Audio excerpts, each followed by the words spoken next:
Hey guys, welcome back. If you've been keeping up with the Exam Fit sessions, you've probably got a couple of things that you can use that will help you do better in your exams. I'm just going to give you some of the science behind celebrating wins, right? So, how does it all work on a chemical level in our brains? Well, basically, there's a couple of chemicals that are pretty important to us and to our bodies and to our well-being and otherwise. First one over here is dopamine. Dopamine is that chemical that's responsible, it's that good feeling that we get when we do something we enjoy, right? When you see something that's like sugary and sweet and you want it, we've been conditioned to see it as something that's good for us and that we want, right? It can also be that feeling that comes with those addictions. So if you have a chocolate problem, you'll get a dopamine hit every time you have that piece of chocolate. Okay, but it's also one of the reasons why we keep going towards our goals, right? We get that dopamine hit when we get excited about something that's going on. So dopamine is pretty important.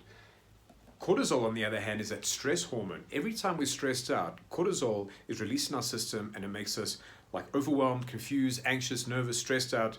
And basically cortisol, if there's too much cortisol in our system, it hampers our growth, it stops us from getting the results that we want, and it also affects our health altogether. So cortisol is not a good chemical to have in our system. So if you do something that's very stressful for a prolonged period of time, you'll find that your immune system will even shut down. So we want to try and cut out cortisol out of our system, right? So if you do something like the presence exercise, it'll really help you to get more present. Then finally, oxytocin. The most important chemical that we're going to talk about today is oxytocin. Why? Because oxytocin is that feeling that we get when we are connected to other people, when we do things that we enjoy, and we help other people, right? So if you have pets and you love hanging out with your pets and just touching your pets, you'll get a hit of that oxytocin in your system.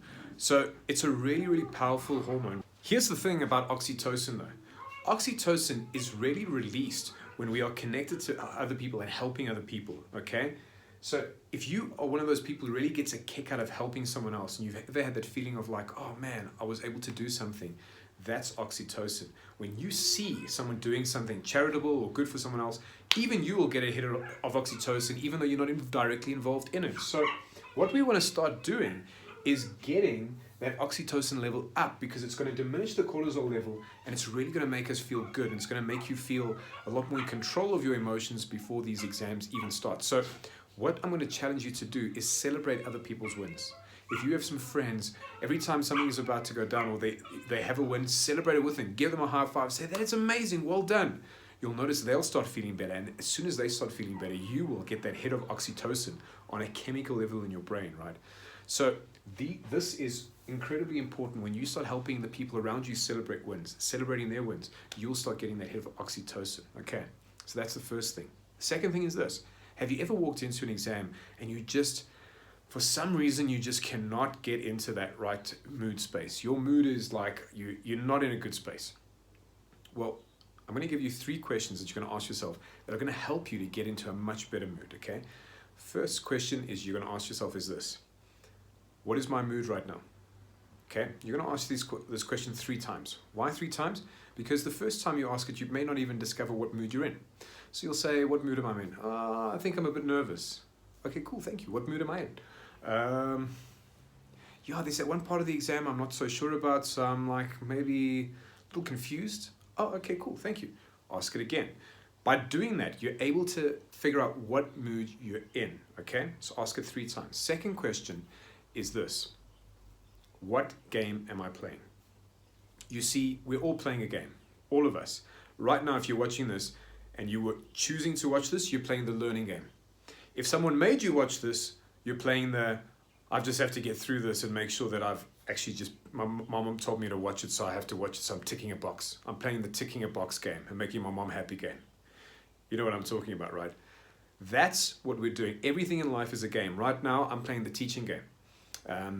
If you are looking if there's someone that you like, right, and you want them to notice you, you're playing the how do I get this person to notice me game.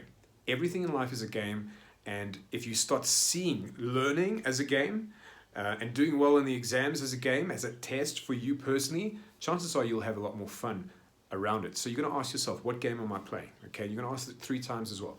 So if I go back to my example, I'm about to write an exam, I'm feeling a little bit confused, anxious about a section, and I say, what game am I playing? Yeah, I'm playing focusing on like one piece of the exam game. Okay, cool, thank you. What game are you playing? You know what, I'm playing I actually want to do well in this exam game. Okay, cool. So all of those are examples of games that you should be playing. You see, most of us play very small games. We focus on small things, small insignificant things, and they derail our attention, our focus. So what you want to do is really get your focus on a bigger game, a game that makes you feel more alive. So it's like, I'm going to ace this exam game. I'm playing I'm playing the doing well so that I can get what I want to get, you know, my agreement with my parents, whatever it is, game. I don't know. You decide. What game are you playing? The key to this is what game are you playing, not what game are you being told to play, okay? We all have to write exams, but we write it for different reasons. That's the second question. Third question is going to be, how big are you? How big are you? Now by this I mean, I don't want you to go and measure your exact height. I don't want you to go measure your weight, okay? What I want you to do is like, how big do you feel? How big do you feel? Right? If you have to ask a 5-year-old when they are like, you know, in the middle of a game that they've made up, that they're playing by themselves, they'll tell you they're as big as the universe, they're as big as a giant, whatever it is. But how big we feel will determine what we do next. So by asking yourself, how big are you, you're able to determine how you're feeling. It's another way of asking yourself, what mood am I in? But you really want to get to that space where you are human size, but inside you feel a lot bigger. You feel more in control. Well, you know what? I'm as big as this tree. Okay, cool. Thank you. How big are you? Wow. You know what? I'm feeling pretty good. Maybe I'm as big as this house. Okay, cool. Thank you. Ask it again. What you'll start noticing by asking these 3 questions 3 times each is that your mood will shift and you'll get out of that space that you're in.